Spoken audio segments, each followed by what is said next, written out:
Hello, everyone. Thanks so much for joining me here today as we get to talk about one of my favorite subjects, comic books. My name is Jose.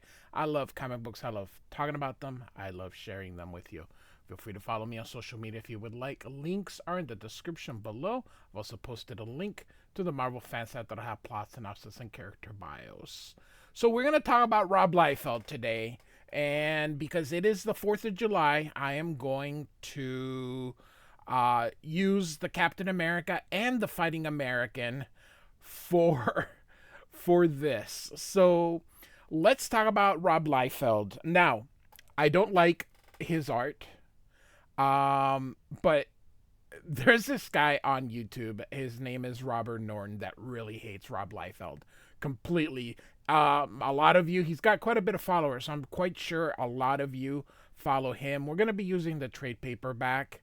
I actually own these issues because they were popular back then. So let's talk about facts. Rob Liefeld is popular and has sold over 60 million comic books worldwide. That means if this dude has received at least 25 cents from the sale of each book, he's got a lot of money. Hope he has stashed it away or, used it and whatever. You know what? I'm never going to envy anybody for making money. So he the he did Youngblood. That sold very well. Youngblood sold over 25 million copies when it first came out. Goodness gracious. So Rob Liefeld also created Deadpool, and that's probably the most famous thing he has done because if you ask the average person to pick Youngblood, they'd have no freaking idea. So he, uh, I'm trying not to turn this into a Rob Liefeld can't draw, although he really Rob Liefeld, everything he wants to do, he doesn't put effort into a lot of things. Look at these tanks here. Look at this. He just wants to basically, uh, what would you say? He wants a money shot in everything, every panel, every page. It's what he wants, and when we get here we are, and we just have Captain America basically like this. In the previous page, 3 panels of Captain America standing, and now the splash page, another picture of Captain America standing. Nobody, it seems, he also can't do teeth. Jesus, he puts in a lot of teeth. Um, Rob Liefeld, and there's a lot of stuff. He doesn't do a lot with the backgrounds.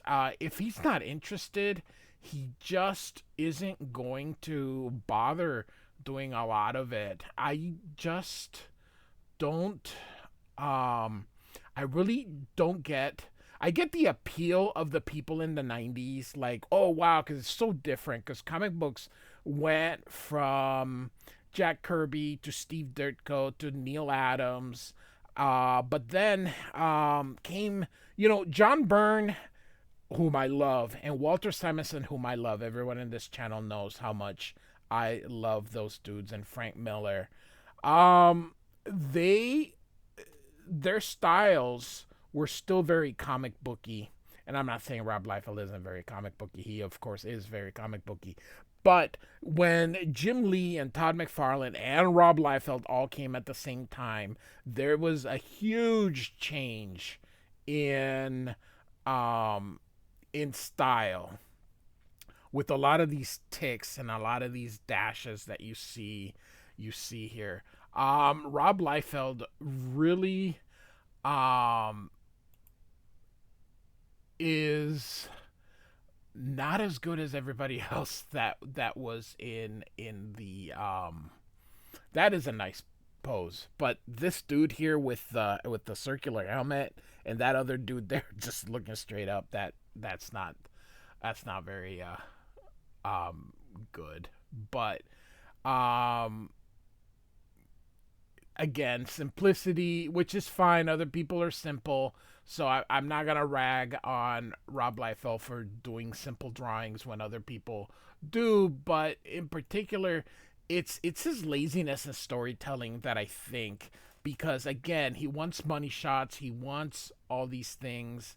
Um, I'm not going to rag him on the proportions of certain people because that's just the style. But I mean, that is, so cartoony in a way. But these are cartoons. But look at this. This dude looks like Cable sitting. It's Masterman here. Just an images of him still sitting. I mean, God, he doesn't move it on again. Still sitting. It just, when you read comic books from the 60s, yes, there was that childhoodness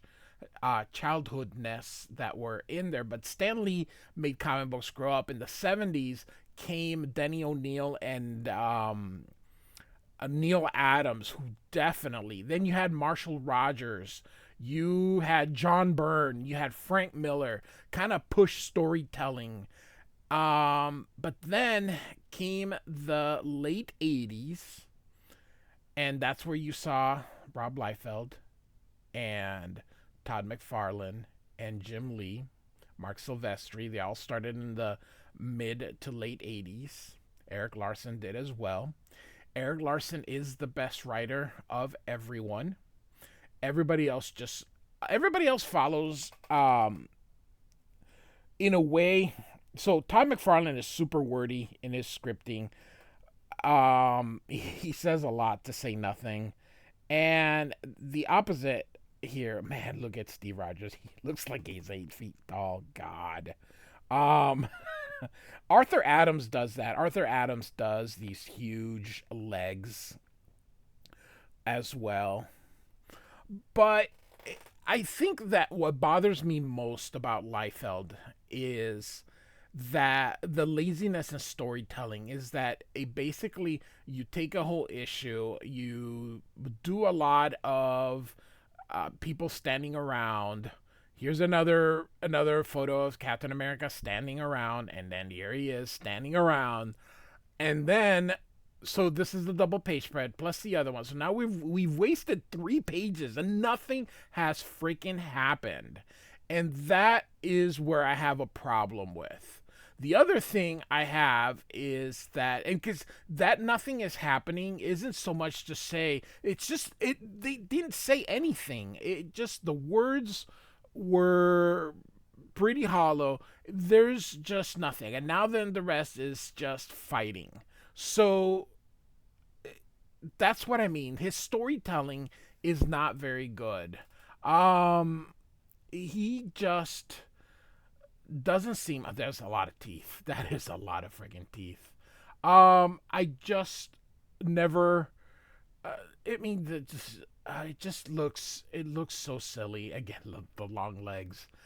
But again, Arthur Adams draws long legs. This is what I mean. He wants dynamic poses. So you had a splash page, and now you basically have another splash page. So you had a full splash page with Nick Fury, another splash page with Nick Fury.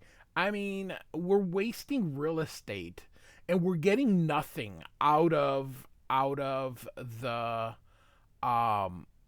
of the story. There's no advancement. There's nothing. And yes, this sold extremely well. And yes, art is subjective and all these kind of things. And yes, Rob Liefeld has sold more comic books and has made more money than I will ever see. So I get that. That's not the point though. Is the point that I'm trying to make is that it's almost, I don't get it. I guess I would want to say that I don't understand. I don't understand why people are so attracted to this, and over and over and over, I don't buy anything that Rob Liefeld does anymore. I think the last thing I bought that he drew was this Captain America. I don't read anything else. The Snake Eye series that he did,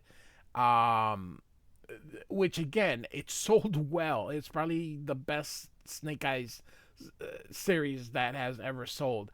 I just don't understand because um, it's just not that good. Again, splash page upon splash page upon splash page. Another one here. Um, a lot of lines. I mean, also here. He's known as this dynamic and gritty. And in the case, dynamic involves a whole crapload of lines on the face, some foreboding shadows obscuring the general middle of the face area, and a background that implies that he's sitting in front of an enormous uh, mirror or something, kind of looking at all these things. It's just weird. I don't know. Um, what do you guys think? Do you think he is that I'm making much of his art style? Again, this Rob Norton guy will actually go through these issues.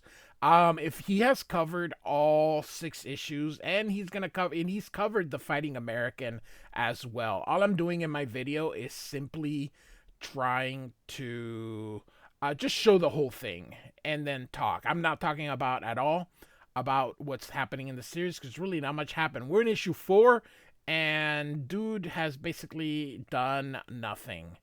Um, just so all right.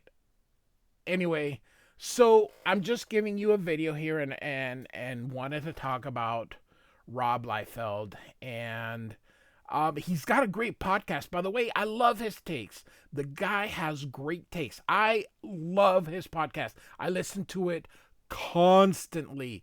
I now that he's on YouTube with the podcast of his Robservations, I listen to it. I am a fan of his takes.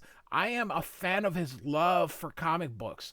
I like him, the person that at least is portrayed on YouTube and talks, and his enthusiasm for comic books.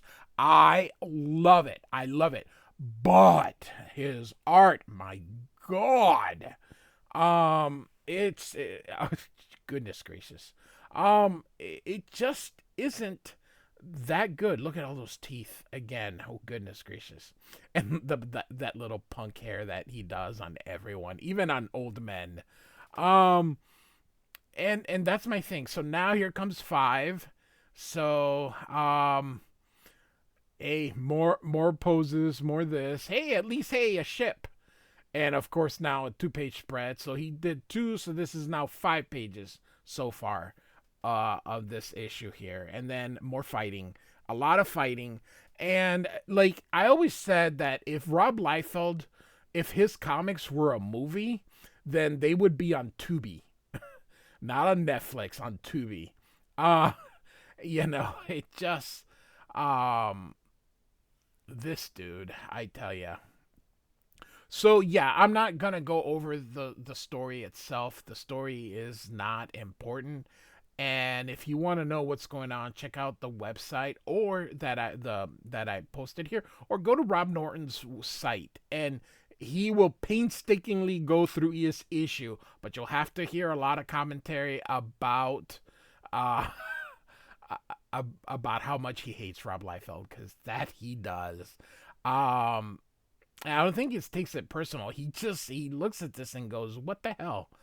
Um, you know, the way he does. What's with the shoulder pads? And then the jumping there looks a little silly, too. And now notice Masterman. So Cable's gonna show up in the next issue, and he looks just like Masterman. It is the same frigging thing, with both of them. So there, he gets rid of Masterman.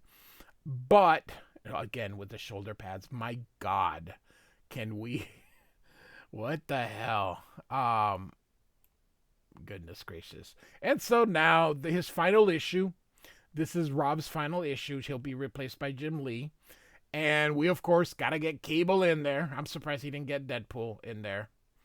Um, and so now here comes Cable. And Rob Norton in the video makes a comment about the gun because he's got the gun, but then it disappears or it changes or something like that. And look at that fucking arm. Goodness gracious.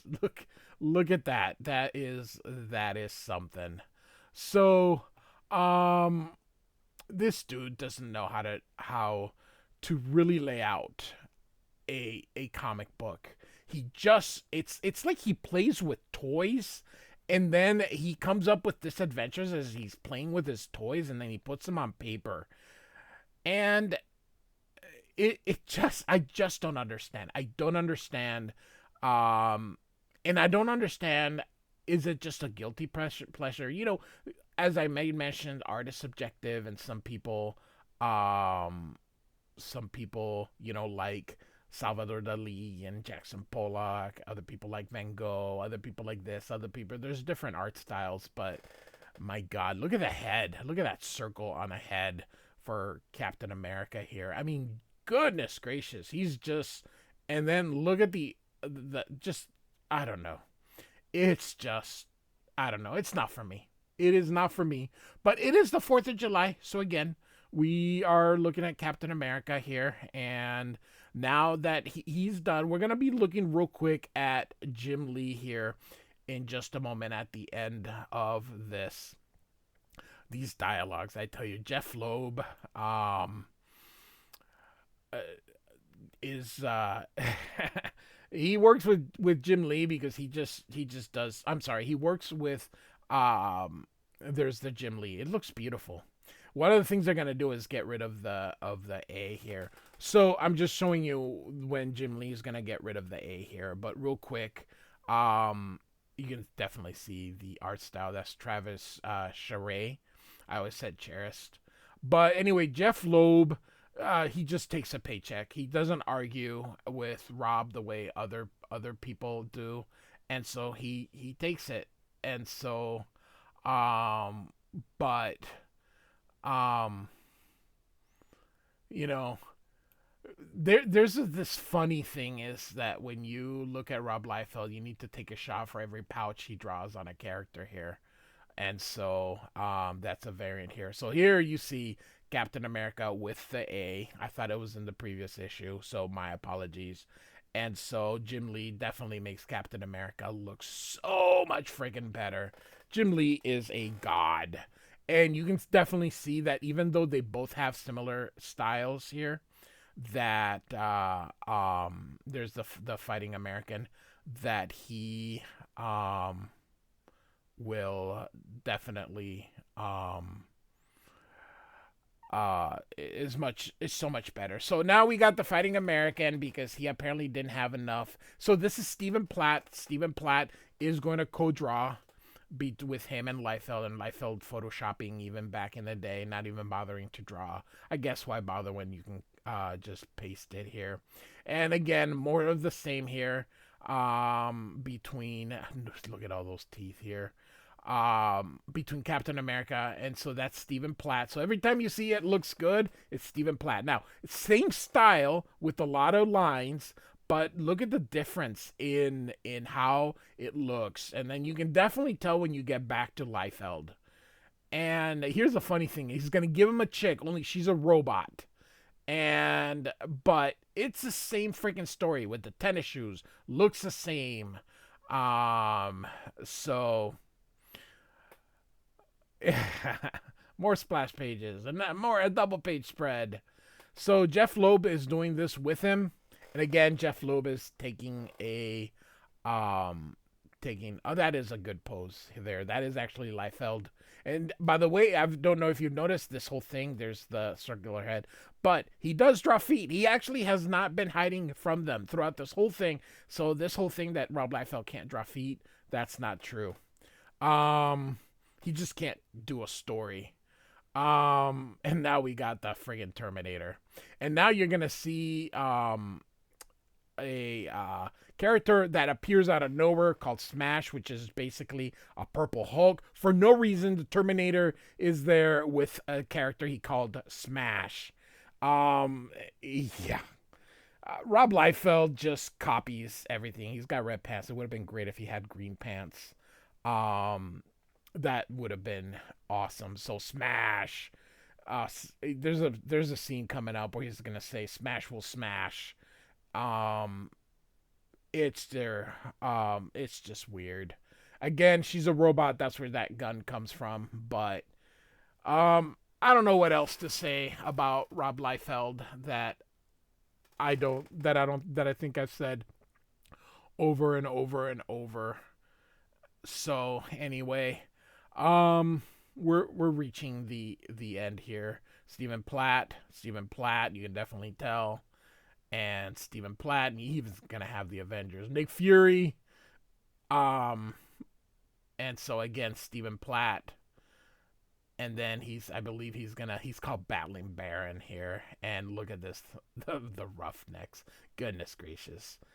And then and then he wants credit for his writing. Jesus, he's just not that good. But anyway, all right. So again, we're almost here. So here we go. Rob Liefeld, Captain America. Like and subscribe, and I do thank you for listening. Goodbye.